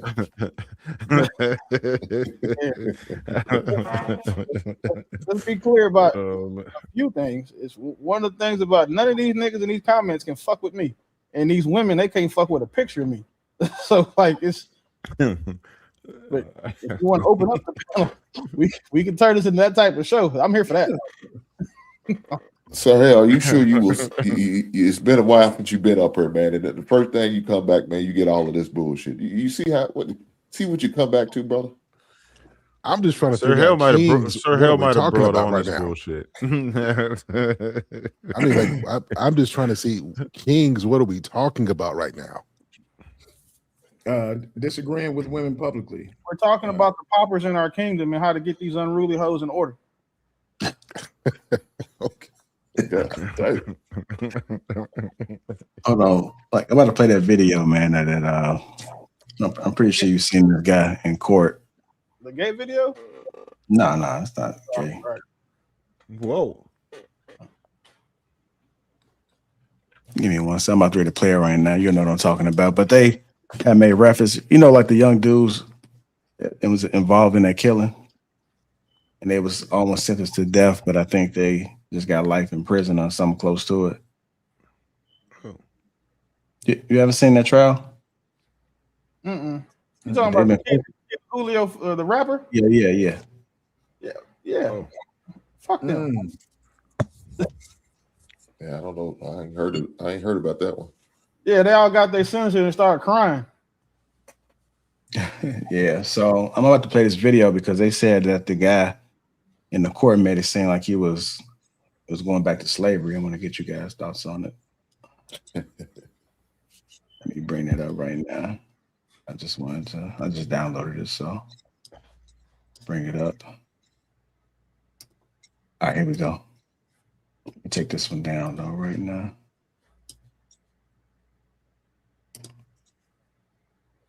Mr. Gathrigh's age, physical abilities, things like that, do you think that the prison would benefit from him in a work capacity if he were sentenced to life without parole? I say yes. With my experience, not only just in classification, but as former warden and even as a jail administrator, he's someone that's young, he's healthy. In reality, we need that labor, we need that sweat equity, and we will put him out there to work because we do have an aging prison population, jail administration. We have that, so we put these young individuals to work and get some sweat equity out of them since they are young and actually can do the work. And we talk about life without parole and death row, but for our jurors' education, in Florida, what does a life sentence without parole mean? A life sentence in the Florida Department of Corrections means from the minute they're brought in, they're assigned an inmate number. He will be assigned an inmate number, and when he dies and leaves in a body bag, he will still have that inmate number. An inmate serving life will never, ever get out. There is no parole in the state of Florida, and they're not ever allowed outside the razor wire and the fence of a secured facility. So the only way that an inmate serving life without parole would leave is when they die by natural causes. I think that's what what every reality show hit his ass when he put his head down, boy. And I think sometimes we sit up there and we talk about us not doing, well or being to a certain standard, but crime for us has significantly gone down since the 90s. And maybe we just continuously hold ourselves to a higher standard to where we don't acknowledge that there are, significant growths because there's still an imperfection. And that probably doesn't serve us too well as far as getting the message out that we are not the misrepresentation that is constantly being tried to be portrayed of us. If he was a real nigga like he swore he was when he was doing the killing, he'd have asked for the death penalty. Because now his dumb ass is going to have to sit in jail for 60 years. If he asked for the death penalty, they'll get him out of there in 12. Or if he wanted to be a super real nigga, he'd ask to be transferred to Texas, because Texas has the shortest death row wait, and it's like 7-8 years. So they can get him out of there before he turned 30. But, all that tough shit go out the window when they start throwing them fucking social security number type years at you. Shit. Yeah, that's kind of crazy, man. So you said it was a lot of 7 people. No, I was saying that it was a lot of people was upset about that statement because it was more like a slavery statement. Who cares? He killed somebody. Like, once you kill somebody, I don't give a damn how they get you in jail for your crime. Like, they could, they could have told him that his mama sucked dick in hell. They could have talked about his dad, granny, and all the other shit. Lock that nigga up. Like, well, all right. So I can understand where it's coming from, only because the dude mentioned sweat equity, right? So in essence, he's a commodity. So right. So dig it. He could. I get his case, but we're talking about the sentiment of it, right? If they see you as sweat equity, you're a commodity. At that point, it's like a business. If that is the business motto, then we have to understand other things that would happen in order to keep that business model going, right? So if there's a situation where they can accumulate more of us in there to get that sweat equity, then I think they would lean toward the side of doing things that are nefarious to get more of that commodity inside there doing what it is they need to do, that young sweat equity that they were referring to. So his case, I get it. Whatever they do, it is what it is. You get somebody out of here, then the hell with you, right?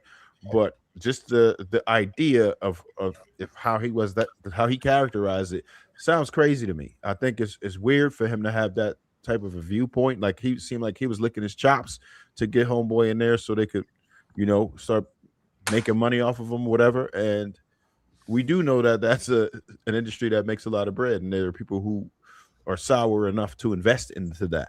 So it seemed like they was trying to break him. Honestly, they wanted the reaction on television, so they were trying to like throw some hot sauce on it. Like, yeah, you will never leave here. You will die here. Like, I think they wanted the reaction on camera. And if them doing that was a deterrent to one other person choosing a different path, choosing to stop doing that thing, then I hope they do that to everybody that goes to jail. Yep. Otherwise, they put it on social media, start OnlyFans for giving niggas life sentences, whatever. This is the problem that I have with what you just said, Travis. Was everything you said not true before that nigga do what he did to get a life sentence? Everything. But why nobody talking about how he died? Prison complex. Everything you talk about, how they pay him 40 cents a day, but then they make $800 a day off of him. Was none of that stuff true before he went and did this shit? That's when he should have considered. Oh yeah. Now again, the hell with that guy. Again, whatever he got, I remember I said forget him. So I understand what he did, he earned it, and I don't have any sympathy for that. Like he's gonna get what he get. But what I'm saying But is, he a soldier though, Trev. Appreciate.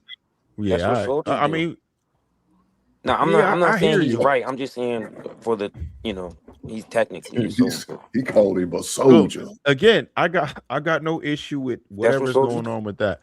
My only problem was the sentiment of that individual talking that sweat equity. I did not like his demeanor, and I did not like the posturing, because it seems as if they're motivated to get people in there. He was happy as hell to get somebody in there, put his ass to work. What do you mean? Even if he's happy to say it seems like they're happy to do it, right? Happy to do it, and probably be motivated to do more of that. That's my only issue. As far as his individual case, The hell with him. You do I realize think it's misguided energy. wasn't that the defense attorney using him to keep him from getting the death penalty? So like his own attorney brought that person in, if I'm correct, to prove that it'd be better served for him not to get the death penalty. That wasn't a prosecution witness. The prosecution wants to get that nigga the needle. They brought him in to say he'd be better served if he went and did life because then this. The guy Even with the the white boy that glasses. shot up the church didn't get the death penalty. The guy with the glasses. No, so he was testifying on the behalf of the defense. He was a warden. He was a former warden. I'm rarely wrong, but I could be. But I do believe that he was trying to save him from getting the death penalty, and that's why they brought him to testify. In his capacity in this circumstance, he's a former warden, but now is his defense attorney. No. He's testifying on. So he's a witness for the defense, saying, "Hey, no, don't give him the death penalty. Just put him in jail forever, and here's why." And then he went up there and spoke to the why he should go to jail instead of being put, on death row. Because the people who go on death row, they're not working every day like that. I'm tracking. You see what I'm saying? So like they want to go make money off of him. So he did what the defense needed him to do. Right.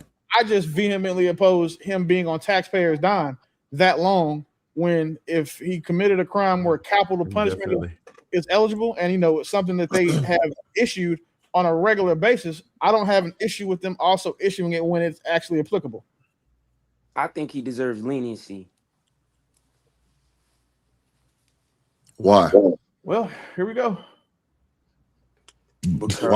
Why does he deserve leniency, though? I have good reason to believe that the way he grew up and his circumstances that he grew up at a young age influenced his mindset. And then furthermore, as he went into adulthood, he probably didn't have too much guidance. So that stunted his processing and his thinking. And at the same time, he's not all the way a criminal, right? Because Julio was also in the streets too. So when you got people killing each other and you gotta defend yourself. Who's Julio? The dude that died. Ain't you talking about the dude? Julio is the rapper that got killed. Oh, okay. So basically what I'm saying, because y'all not really familiar with the streets, is like the dude technically he defended himself. Because like if his friends start dying and then let's say he not even like he might be friends in the neighborhood with somebody that they may be doing stuff but he's not, and then his friend get killed and then his other friend get killed and then he get tired of it and then he killed the person that killed his friends. Like you can't sit here and put him on the same pedestal as somebody that just go in the streets and killing and selling drugs and they doing it because they want bitches. You categorize that as self-defense? He could have. You know what he could have did if he knows who's doing it. He could have turned their names over to the law. He could have what they call snitch. That's what he could have did. But he chose not. I definitely understand you. I'm not saying he's right. I'm not saying that he, like he made the good decision. I'm just saying I think that this is one of those situations that deserve leniency because the white boys, when they shoot up churches and those people ain't even killed nobody, they ain't do nothing, they won't no threat to nobody, but when them white folks get to shooting stuff up, they always find a way to say they crazy. So our young black men, they actually protected themselves. They not, so it's different. Like not all of them young boys is out there just on some nonsense. It's only, if you really in the hood, it's usually like 2 or 3 out the group that's really the baddest. It's not like the whole neighborhood is really, really like that. And we got to stop like, trying to put that on every neighborhood. Like every black man in every neighborhood is a criminal. So Robo, real quick, if that were your mother, sister, or daughter, would you have that same energy at that point? Would you say would you honestly say that he should have leniency? If that were your mother, sister, or daughter? Are we talking about the guy that killed Julio, or are we talking about? Yeah, the guy that killed Julio. Yeah. Would you ask for leniency for him if he did that?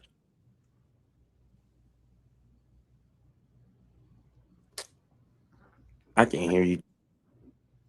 I said, would you ask for leniency? Would you give that man leniency if he killed one of your family members? Your mother, I daughter, mean, or sister? honestly, bro, I look at it like this.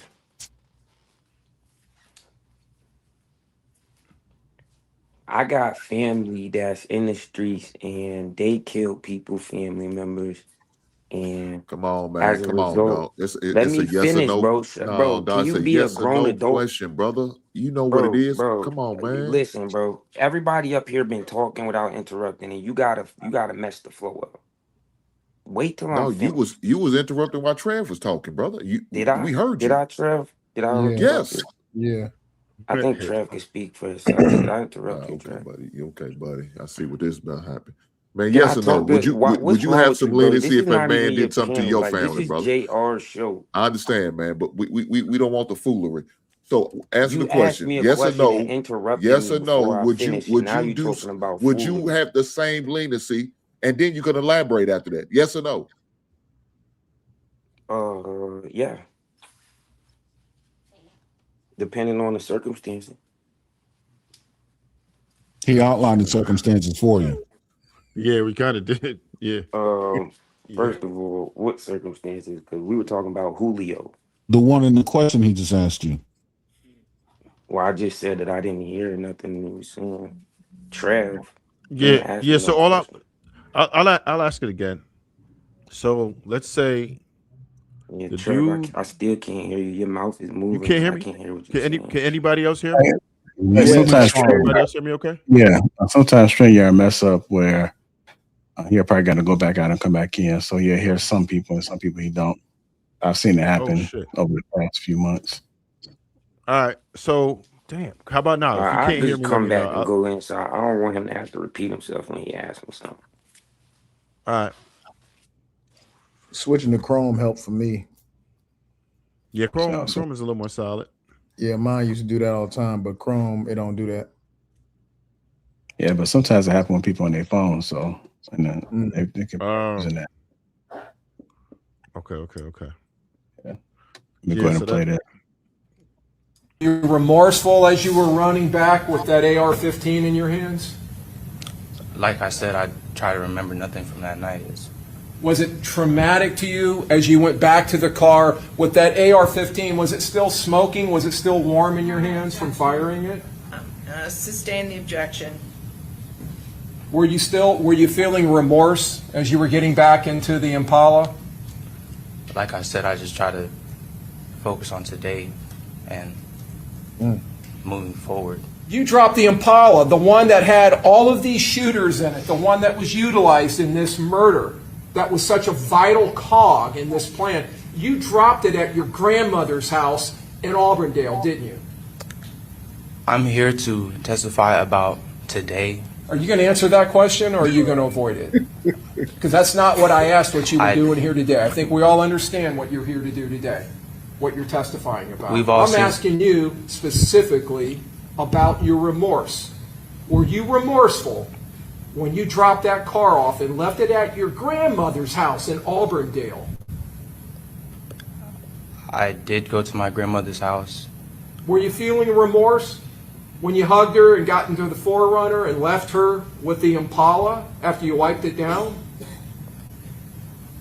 Sir, I'm just telling you that today I would like to express my remorse to the I family and to the court. I understand what you're trying to do today. I'm asking you, since you're trying to convince this jury that you're remorseful, were you feeling remorse that next day or later that day? I don't remember these days in detail, how I was feeling, what I was thinking. What about later that night when you went to Orlando? Were you feeling remorse when you were out partying at Club Parlay, celebrating what you had done that day? That was my sister's birthday party. What did you feel any remorse while you were drinking Don Julio tequila and putting that in your video and throwing gang signs? I'm here Did you to feel remorse testify then? about today, sir. We've all seen the evidence. We've all reviewed everything. Mr. Chance, it's not time for you now to make speeches. You've politely answered your counsel's questions. Can you not answer the state's questions? Is there something about my question you don't understand?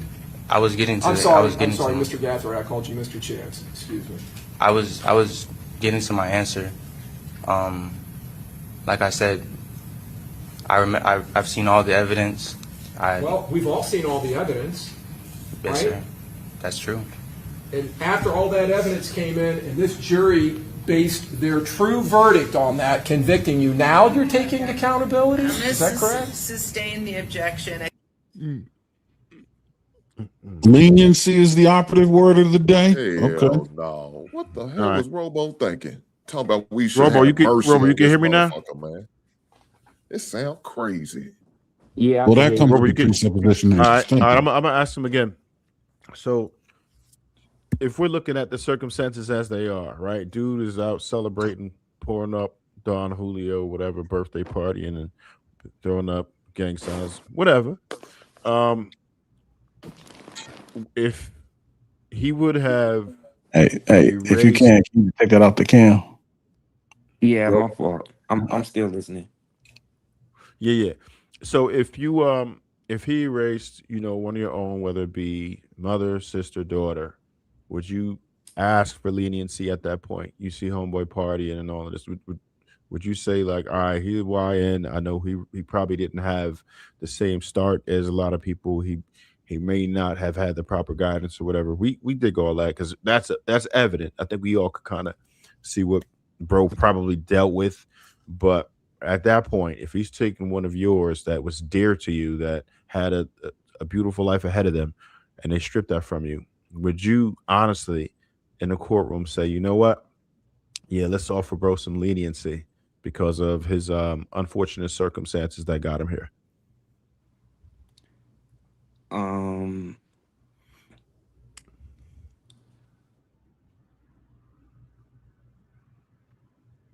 Kind of thing.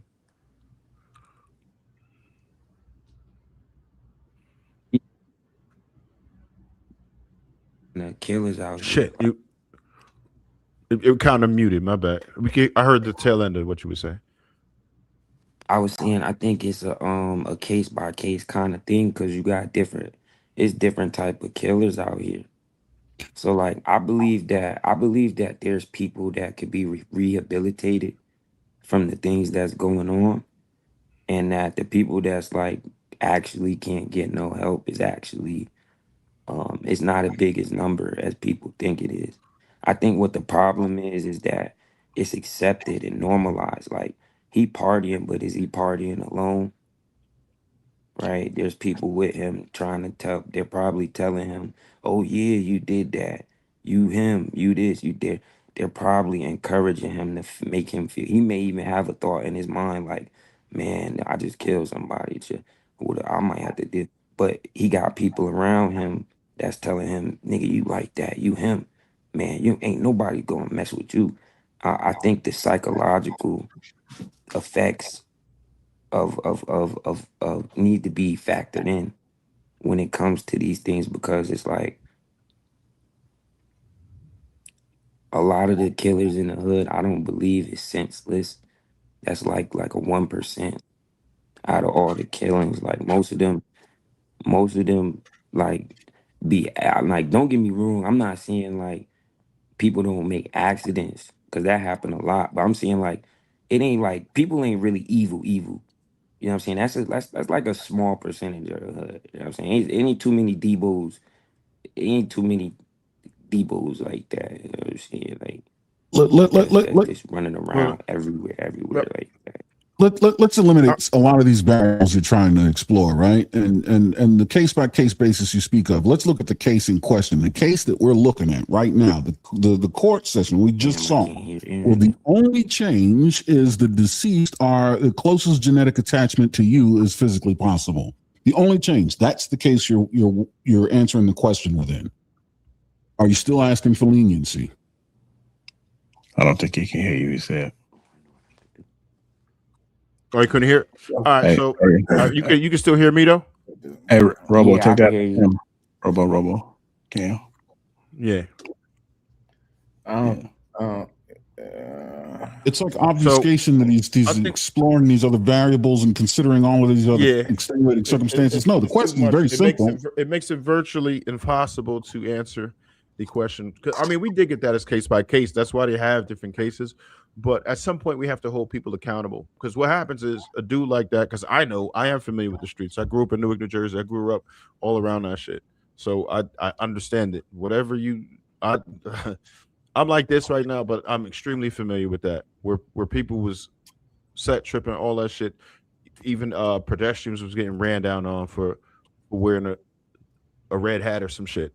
So I'm very familiar with being well in the trenches of the hood, and not just that hood, plenty of hoods. So I understand the lifestyle, every aspect of it, anything you could think about as far as underworld's concerned. I know about it, been around it, all of that shit. It's not something that I want to do.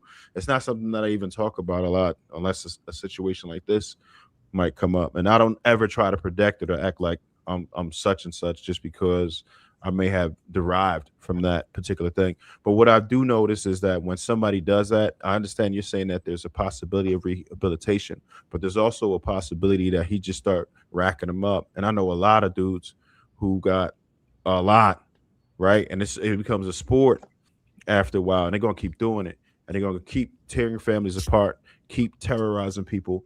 And I get it. And I'll say it again. No one is the antagonist in their own movie called life. So we could get with the right and wrong, but at some point we got to look at what the majority is. Are you hurting other people? That's when I say that's a definite wrong. When other people are devastated because of your actions, I think that most of us would agree that that shit ain't cool. And if we don't stop it in its tracks, he knew what the consequences was. He knew what the consequences was enough to try to get away with it, right? Even though he did a sloppy ass job and was ultimately apprehended, he took the necessary measures to try to get away with it. So he knew that was not what he was supposed to be doing. He knew he was going to get some fat ass numbers if they caught him, particularly in Florida. Some of these red states is not messing around with you. So knowing all of that, we can't really absolve him of the responsibility at that point, because those people ain't getting their family member back. And if they kept him out of there, you're taking a chance for him to do it again. If he got away with it, now he's really emboldened. So unfortunately, everyone knows what the consequences are as an adult. It wasn't an accident. One of those cases, like if it was a manslaughter or something like that, I feel you, because sometimes that could be a mistake and they didn't mean to do it. But when you go out and you grab, AR and you throw in 5.56 at somebody, then guess what? You're probably gonna go to jail, because it's an extreme deliberate act. He ain't do none of that shit by mistake. His intent was to kill, because we already know what that caliber of weapon does. Yeah, fuck. I understand. I just hate that we gotta be. God damn it! Ain't no need to give that man no remorse. Fuck his remorse. He can find remorse in the Lord in prison, Sean man. is my son. Ain't no goddamn way. The white boy get So we've remorse heard a when he lot shoot about up Sean the as a he get child. burger. What do you want the jury to know about your son? I'd like the jury to know that my son is a hardworking person, a hardworking young man. He's intelligent. He's driven. He has a wonderful work ethic. I want the jury to know that this is not, I believe what has been presented is not my son. Yeah, I'm going to sustain the objection. Listen, I tell you what, I need the jury to step out momentarily. Okay. All rise. That work ethic is keeping them alive.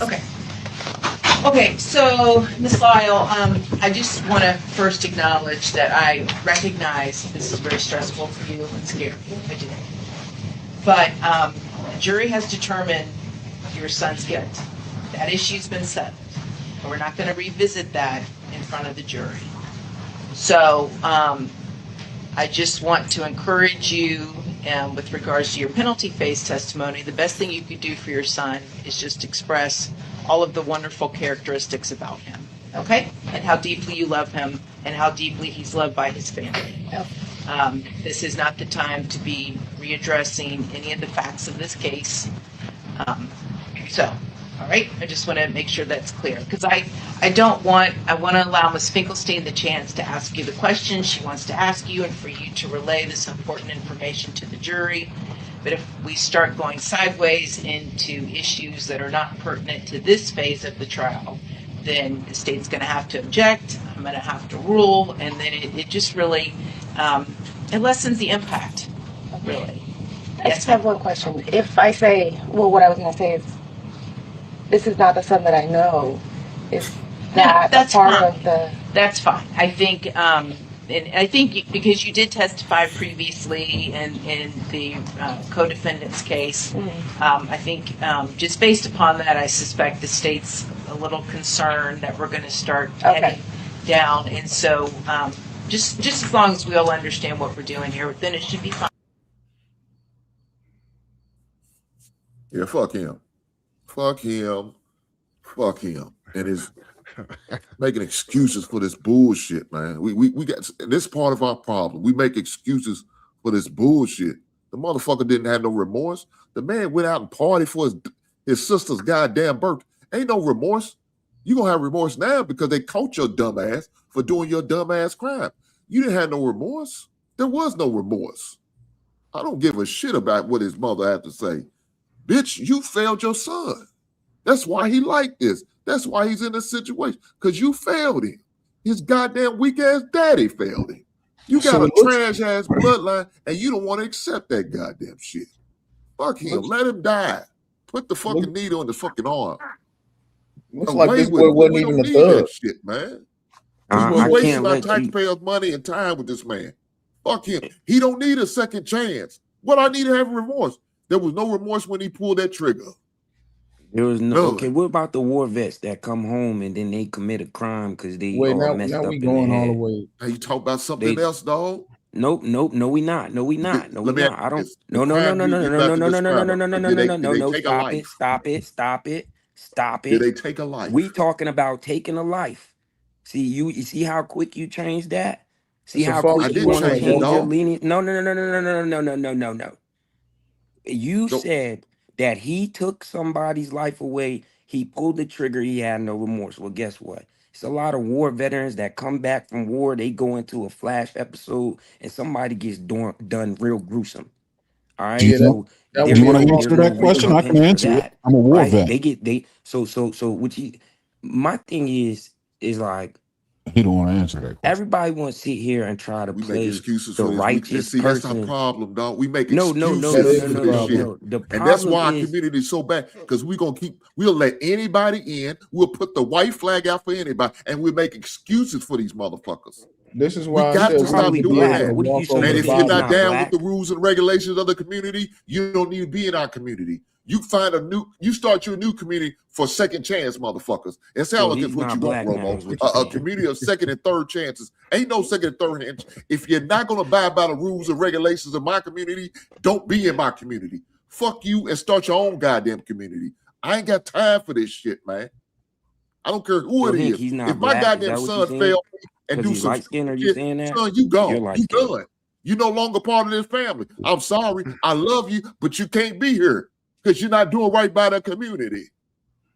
And this dude actually had a chance. This dude had a chance. He wasn't a hood kid. This dude wasn't a hood kid. He wanted to be a hood kid. Clearly because his mom was out there. So he's one of them fake dudes. That's even worse. No, brother who had a that chance. doesn't you make got him some, fake. You got some legitimate people out there who is really struggling to get a good chance. I thought you was mature when I first started hearing you, but you're really not. Like, you really a child. What are you talking about? And this is not dude? A topic that you should just be speaking recklessly on. Have you ever been in a? Have you ever gotten into a beef the problem is before? Your daddy wasn't in your goddamn life. He should have talked crazy and knocked you upside your goddamn head. Like I have maybe my put the father belt in my to your life. backside. You talking like you See, don't that's right what's now. wrong with a lot of these dudes. They like you this. Acting like that's you why don't they have built a father like this. right now. That's I'm why you want like a second chance. My See, your mama will give you a second chance. Your mama will have sympathy. Your mama wouldn't give you no corporate discipline. She'll let you slide. See, your daddy gonna actually whoop your ass. That's not everybody. He gonna be a man of his goddamn word. Got More beat you by their mama motherfuckers with beat a your goddamn hanger, dad. the nearest thing around. But your daddy failed you, about? And it's not my goddamn fault. But I'm gonna whoop your ass today, though. That's some weak shit you talking about. These mamas out here beat their kids with the nearest thing No, they they could not. grab. No, What are they you not. talking They give them a about? second and third chance, or they try to buy them with love. That is You want not the the new problem. Jordans? I'll get you the new Jordans. Knowing that motherfucker got a 1.5. You need to stop this shit. No, the problem is the Some women weak is not. shit. The women His is mama's on punishing the stand now, kids trying to when they justify want to herself. punish them, Well, and they rewarding them he's a for good doing boy. what they want He them to had good do. work ethic. Yeah. Well, why did he use his work ethic to do And here something you positive? go, showing that you a child. Can we have a conversation, or you No, gonna try to no, just talk over talking, me, and man. I'm gonna try to talk The over you? conversation proving has my to be point. based on a common ground How? and You've been the actual one yelling equivalent. this whole time, and you older than me. Yeah, but I mean, you presented a Exactly. false Look at you equivalent shaking your head. that threw the credibility of the conversation out the window. So just have to move on. Oh yeah, a woefully false equivalent. Yeah. I mean, and it could, if you want, if you Another example of how a grown man sit here trying to talk crazy That- to me, that- and I've been that- real chill with you, Hank. You know I what, just Trev? disagree with That's what you've been the one saying, thing but I'm you gonna just been eliminate showing this how year: the childish you ability are. to be like, "You a Can't grown even man, you disagree can't with you do that." without you No, attacking a I'm not nigga. gonna go for that. And you know that I could do that. We can go Wait, back wait. and forth. OTC, You know, if do that's me a what you want favor. to do, but it's just showing that you just want to be, you don't really want to have communication. You just want to get your little 1-2 off. No, If that's well, what he you want to do, does. you can do that. But I'm not the same idiots on the streets. So, OTC, do me a favor. I mean, I think he does want the conversation as evidence that he never attacked you and he kept it on the topic at hand. Now, he may be passionate about it and, you know, he may be viewing his stance, but the evidence that he wants to have the conversation can be found in the fact that he didn't attack you or issue any, ad hominems. And so I'm asking you to maybe try to do the same, because it only throws the credibility of the conversation much further than a false equivalency ever could.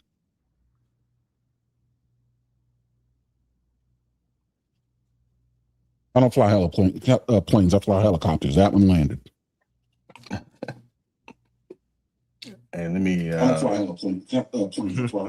Marcus $75 say I welcome couldn't back. hear you, Aaron. I had to turn it on my TV. My fault.